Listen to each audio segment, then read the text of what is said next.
O governo anunciou esses dias o novo valor do salário mínimo. Ele vai sair de 1.412 para 1.528, um aumento de 7,5% ou de R$ 106 reais. A atual fórmula do salário mínimo leva em consideração dois fatores muito importantes, que é a inflação do período anterior e o crescimento da economia de 2 anos atrás, ou seja, o PIB de 2 anos atrás. E neste caso, nós tivemos uma inflação projetada mais ou menos em torno de 4,71% e o PIB de 2 anos atrás foi em torno de 2,9%. Então, somando isso, vai dar mais ou menos 7,5%. Esse ano o governo também limitou esse crescimento real, que é através do PIB. Então, por exemplo, se o PIB tivesse dado 4%, o máximo de reajuste possível, de forma real, seria 2,5%. E depois que saiu o valor do novo salário mínimo, eu fui dar uma checada nas redes sociais para ver o que é que o povo estava falando. Muito intelectual de rede social dizendo que vai melhorar muito o consumo por causa desses R$ 106 reais a mais no salário mínimo. E de fato vai melhorar, não muito como eles estão esperando, principalmente nos primeiros meses, porque afinal são mais de 300 milhões injetados na economia a partir de fevereiro. Uma outra coisa que os intelectuais estão comentando também nas redes sociais é que vai melhorar a desigualdade social do país, porque agora o pobre vai ganhar R$ 106 reais a mais e isso vai fazer com que o seu salário, a sua renda chegue mais perto dos ganhos dos milionários do Brasil.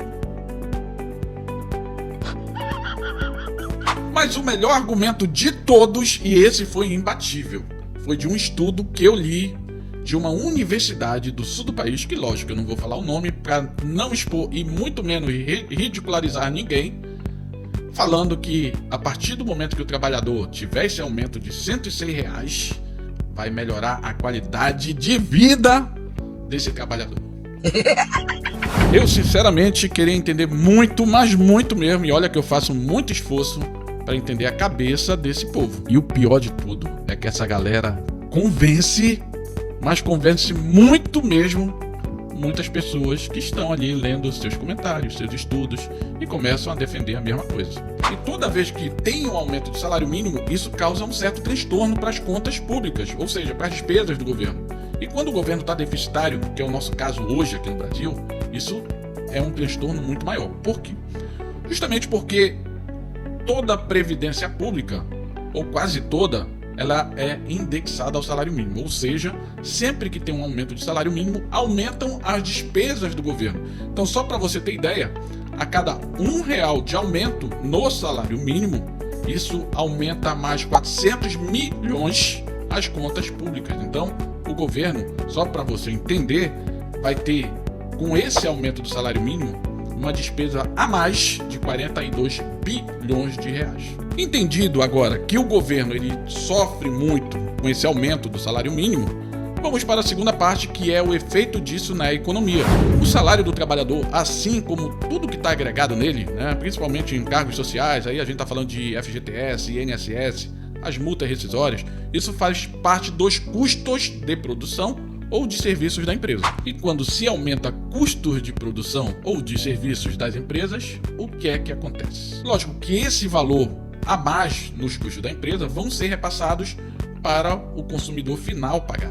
Ou seja, nos primeiros meses do ano, fevereiro, março e abril principalmente, a gente vai ter alguns produtos e serviços mais caros, porque agora o custo de produção ou do serviço das empresas também ficou mais caro.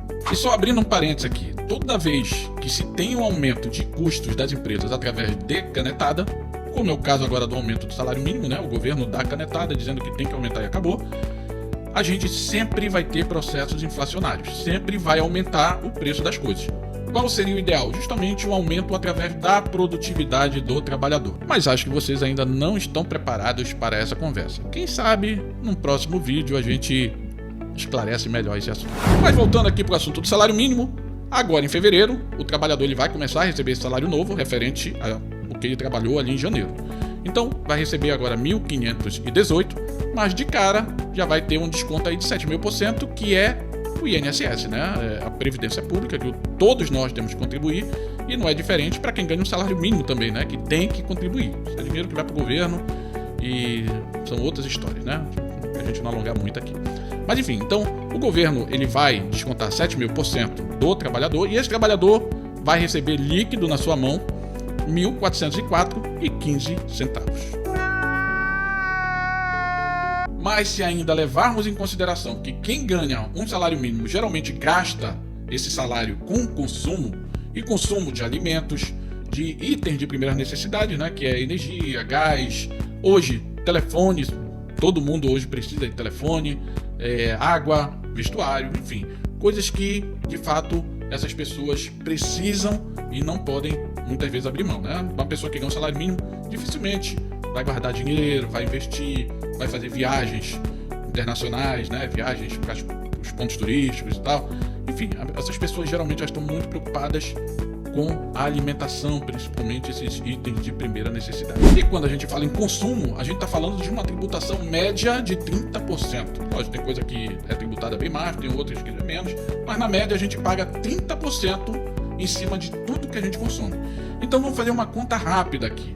Se a pessoa recebeu limpo, já tirando a parte lá do INSS, 1.404, ela ainda vai consumir, ainda vai pagar 30% de imposto, que é R$ 421, né, mais ou menos, vai sobrar limpo na mão dessa pessoa.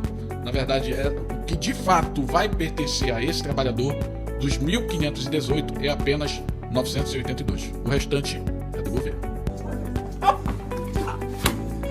E para complicar ainda mais a história do trabalhador, todo aumento na economia, ou quase todos os aumentos que virão a partir de agora, reajuste de contrato, energia, plano de saúde, alimentação, vão ser mais de 7.000%. Geralmente vão cair ali na casa dos 10% a 15%. Qual é a consequência disso para o trabalhador? Ao longo do ano, esse salário vai perdendo poder de compra, ou seja, o trabalhador ele vai ficando ainda mais pobre. Meus amigos, governos populistas como esse que nós temos aqui, não só esse, mas outros que também já tivemos, sempre vão falar que são os defensores do pobre e oprimido.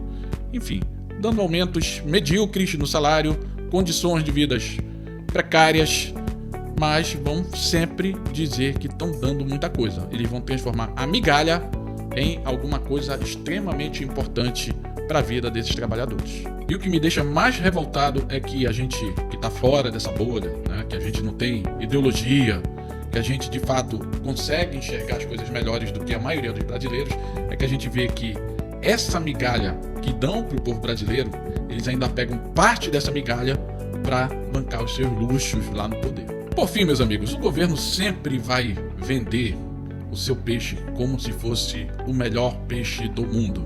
Na verdade, o que o governo quer de fato é só o seu voto na próxima eleição. Então é isso, meus amigos. Eu sou o Valfredo Farias, economista, consultor de empresas. Se você gostou desse vídeo, deixa aqui o seu like, dê a sua curtida, coloque aqui as suas dúvidas, deixa aqui também o seu ressentimento, que é muito importante. Beleza, pessoal? Até os próximos vídeos, se Deus quiser.